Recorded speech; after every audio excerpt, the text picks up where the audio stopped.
Pembacaan dari kitab kedua Raja-Raja. Pada suatu hari, Nabi Elijah pergi ke Sunil. Di sana tinggallah seorang perempuan kaya yang mengundang dia makan.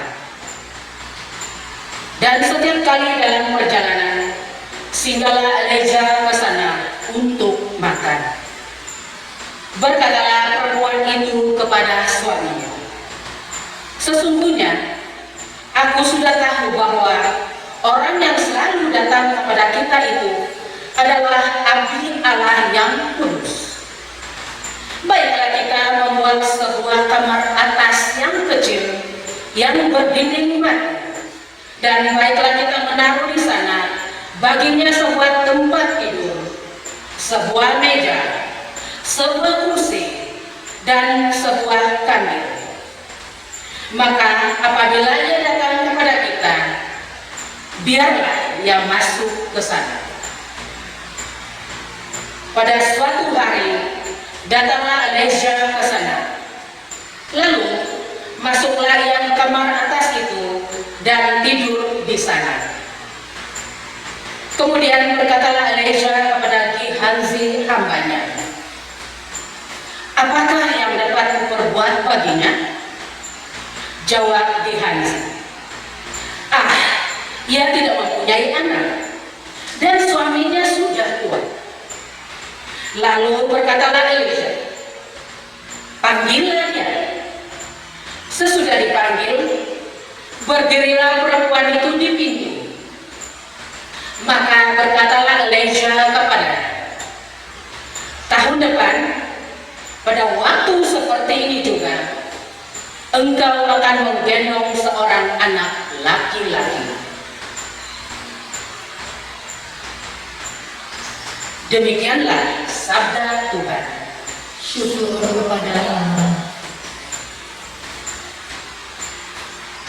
Sahutan kita, kerelaan Tuhan hendak menyanyikan selama-lamanya.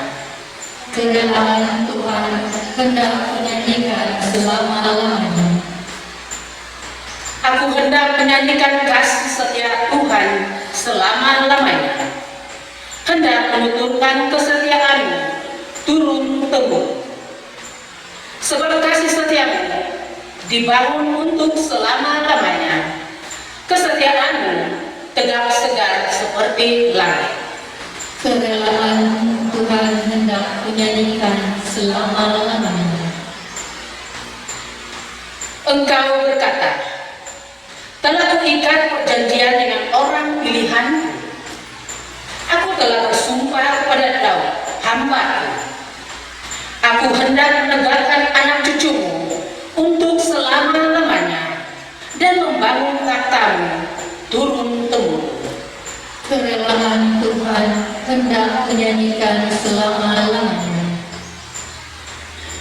Dia pun akan berseru kepadaku, "Bapakkulah engkau, Allahku dan gunung batu keselamatanku. Untuk selama-lamanya aku akan memelihara kasih setiaku bagi dia, dan perjanjianku dengannya akan kupegang teguh." Kerelaan Tuhan hendak menyanyikan selama-lamanya. Pembacaan dari surat Rasul Paulus kepada jemaat di Roma. Saudara-saudara, camkanlah kita semua yang telah dibaptis dalam Kristus, telah dibaptis dalam kematian-Nya. Dengan demikian, kita telah dikuburkan bersama-sama dengan Dia oleh pembaptisan dalam kematian, supaya seperti halnya Kristus telah dibangkitkan dari antara orang mati oleh kemuliaan Bapa, demikian juga kita akan hidup dalam hidup yang baru. Jadi, jika kita telah mati dengan Kristus, kita percaya bahwa kita akan hidup juga dengan Dia. Karena kita tahu bahwa Kristus sesudah bangkit dari antara orang mati tidak mati lagi.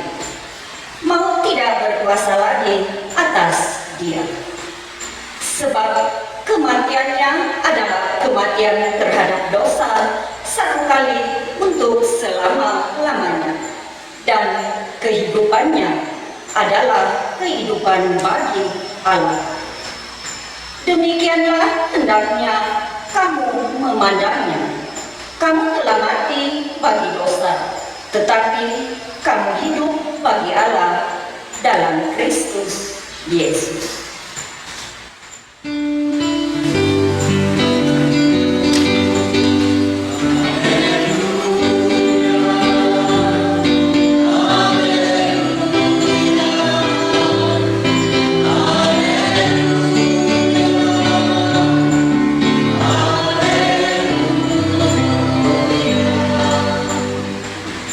Kamulah orang pilihan, kaum imam dan raja, bangsa yang kudus. Kamu harus memaklumkan kebajikan Allah. Ia telah memanggil kamu keluar dari kegelapan untuk masuk ke dalam cahayanya yang menakjubkan.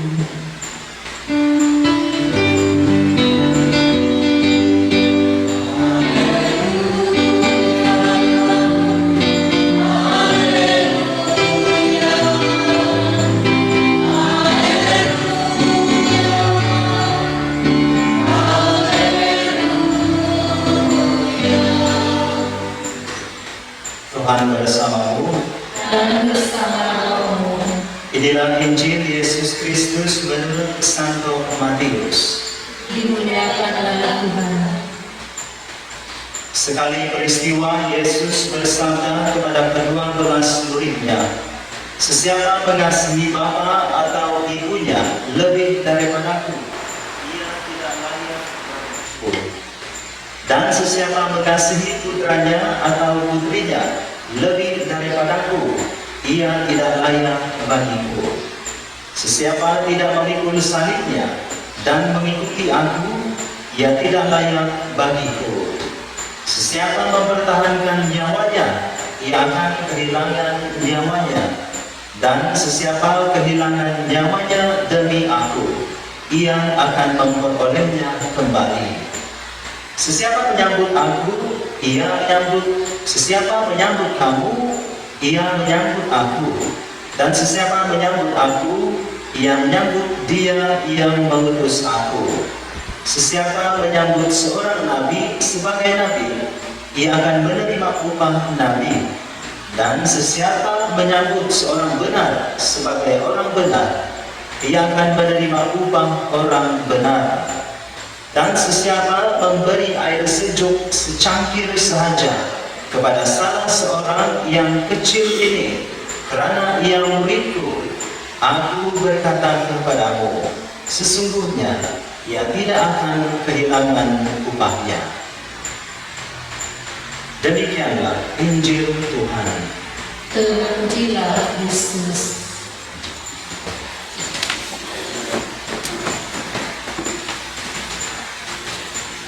Saudara-saudari yang terkasih, kalau kita renungkan secara mendalam tentang message pembacaan yang telah kita dengar minggu ini, dan khususnya di dalam pembacaan Injil, kita akan mendapat satu tema renungan kita, yaitu pastinya hospitality, ataupun keupayaan untuk melayani dengan baik, menyambut tetamu ataupun keramahan. Saudara-saudari, dalam Injil hari ini kita telah mendengar mempunyai dua bahagian. Ya. Injil hari ini memperkatakan dua bahagian, yaitu bahagian yang pertama, dia memperkatakan tentang pemuridan dalam Kristus, dan bahagian kedua, dia memperkatakan jawaban kepada bagaimana dan apapun persoalan tentang pemuridan Yesus ini. Saudara-saudari, di dalam bahagian pertama itu pemuridan, sebenarnya dia mengingatkan kita. Ya, Yesus mengatakan di sini, sesiapa yang mengasihi bapak ibunya, anak laki-laki atau anak perempuan lebih daripadaku, tidak layak bagiku. Dan apakah maksud ini sebenarnya? Saudara-saudari, ayat ini, perkataan ini, Yesus menegaskan sebenarnya akan keupayaan kita sebagai pengikut Kristus untuk sentiasa memilih, ataupun keupayaan kita untuk memilih kepada Tuhan berpihak kepada Tuhan dan juga kehendak-kehendak Dia, dan sekaligus bagaimana dengan mengutamakan Tuhan di dalam kehidupan kita, atau dalam arti kata lain memberi ruang, memberi layanan yang baik, memberi keramahan seperti menyambut tetamu Tuhan sebagai tetamu di dalam diri kita, kehidupan kita, di dalam hati kita. Dan keupayaan untuk memberi hospitality ini kepada Tuhan sebolehnya atau seharusnya sudah ada keupayaannya sejak kita dibaptis dahulu, seperti mana yang telah diperkatakan oleh Rasul Paulus kepada umat di Roma. Kita semua yang telah dibaptis oleh Kristus, kita mati bersama dengan Dia, dan kita bangkit dalam kehidupan yang baru bersama Dia di dalam kebangkitan Dia. Dan selain itu, saudara-saudara, keupayaan ataupun panggilan kita untuk memberi ruang menyambut Tuhan seperti tetamu dalam kehidupan kita, mengutamakan Dia ataupun sentiasa mampu memilih kepada Tuhan dan kehendak Dia, kita diberi satu teladan yang sangat baik sekali daripada pembacaan pertama yang telah kita dengar daripada kitab kedua Raja-Raja, di mana seorang perempuan kaya, ya, seorang perempuan kaya ini dia sangat ramah, dia sangat baik menyambut tetamu, dia sangat hospitable menyambut tetamu yang melalui rumah dia itu, yaitu Nabi Elisa sendiri. Nabi Elisa, dia disambut dengan ramah sekali oleh perempuan kaya ini. Apa yang telah dikatakan oleh perempuan kaya itu menunjukkan hospitality dia kepada Elisa dan Gehazi, hamba dia. Dia mengatakan kepada suaminya, si perempuan kaya itu, sesungguhnya aku tahu bahwa orang yang selalu datang di rumah kita itu adalah abdi Allah yang kudus. Maka dia pergi kepada hospitality, keramahan dia, pelayanan baiknya untuk menyambut tetamu itu. Baiklah kita membuat sebuah kamar, sebuah bilik atas yang kecil yang berdinding batu, dan baiklah kita menaruh di sana baginya sebuah tempat tidur, sebuah meja, sebuah kerusi, dan sebuah kandil. Maka apabila ia datang kepada kita, biarlah ia masuk berehat di sana. Dalam arti lain, saudara-saudari, keramahan, hospitality yang telah diberikan oleh si perempuan kaya itu kepada Elisa dan juga hamba Elisa, Gehazi, telah menyediakan betapa besar keramahan, layanan yang baik, pilihan yang baik kepada abdi Allah ini, Nabi Elisa. Dan apa yang telah terjadi, saudara-saudari, kalau kita lihat dalam akhir kata, akhir cerita pembacaan pertama itu tadi, sebenarnya perempuan yang kaya ini, yang sangat hospitable, yang sangat ramah, yang sangat baik hati, sangat generous, sebenarnya dia tidak mempunyai anak, dia dikatakan mandul.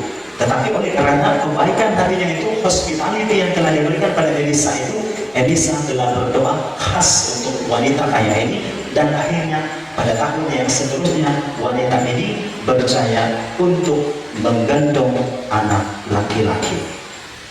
Betapa besar anugerah pembalasan berkat yang Tuhan telah berikan pada wanita yang hospitable ini, yang generous ini, yang baik hati ini, yang ramah menyambut tetamu.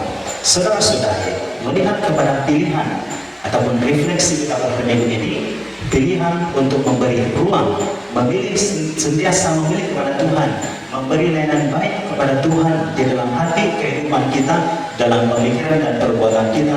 Kita juga dijemput, dipanggil oleh Tuhan untuk sentiasa hospitable, memberi layanan baik kepada sesama kita manusia. Siapa khususnya adalah mereka yang tidak diterima di dalam masyarakat, mereka yang sering dipandang serong oleh masyarakat, mungkin mereka yang terkecil di tengah-tengah masyarakat kita, mereka yang sungguh-sungguh memerlukan, yang miskin, yang tidak mempunyai rumah, ataupun mereka yang tidak diambil peduli. Saudara-saudari, inilah panggilan kita untuk saling menerima, ramah, memberi layanan baik, hospitable kepada sesama kita manusia. Dan saudara-saudara, kita melihat juga satu contoh yang telah diberikan oleh bonda gereja kita. Bunda Maria, Maria sendiri dia sungguh-sungguh hospitable, sangat memberi ramah, keramahan, layanan yang baik, memberi ruang dan memilih kepada Tuhan. Ketika Bunda Maria mengatakan ya kepada malaikat Gabriel untuk memberi ruang kepada rahim Bunda Maria sendiri agar firman Allah itu mampu menjadi manusia Yesus Kristus dan tinggal bersama kita. Saudara-saudari yang baru dalam perayaan Ekaristi hari Minggu ini, kita sama-sama mempereratkan, memperbaharui panggilan kita ini untuk tetap memberi ruang hospitality kepada Tuhan dan juga hospitality kepada sesama kita.